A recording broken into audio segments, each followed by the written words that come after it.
Well, hello, everybody. First off, let me acknowledge the First Peoples, the Musqueam, the Squamish, and the Tsleil-Waututh peoples for allowing us to gather here today to do this very important work in the unceded Coast Salish territories.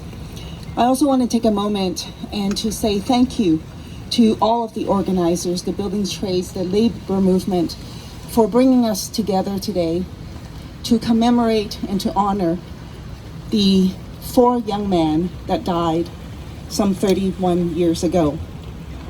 I want to take a moment and say thank you to the families. I've been to many of the events over the years right here at this site and heard the messages from the family members, the impact of the loss of life, the unimaginable moment that when your loved one's gone to work that day, healthy, and only to receive the news at the end of the day that your loved one is not coming back.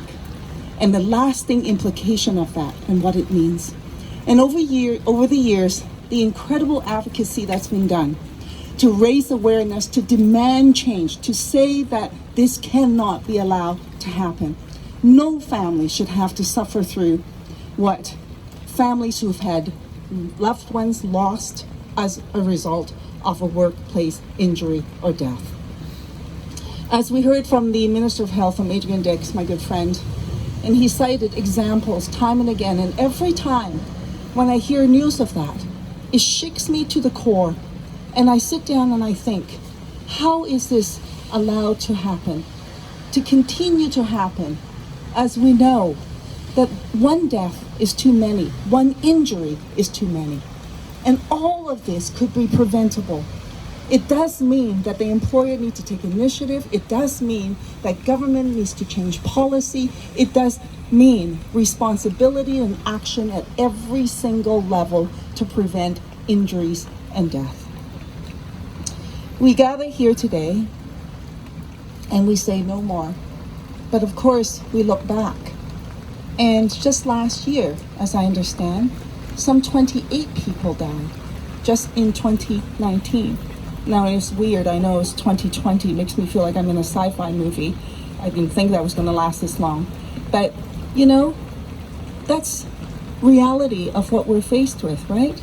And so the real question before all of us, and the commitment that we all need to make, and especially from policymakers, just to say what more can be done to not allow this to repeat itself. I look forward to the day when we gather here that we will see into the future and to say and look back in the year before that we report 0 death and injuries at the workplace. So today we'll make that commitment, and we need to ensure that there are national standards across the country. Not just individual standards from province to province to province to territories, but across the entire country. And we need to listen to the workers, the people in the trades, to say what needs to be done and what action can be taken. And finally, I will say this, and I have many constituents who's come to my office over the years, who's had a loved one or themselves even suffered an injury at work, and the difficulties that they face in the path forward on the financial security, the economic security, the difficulties in securing the kind of support that they need for themselves and their families. And that work also needs to be done as well.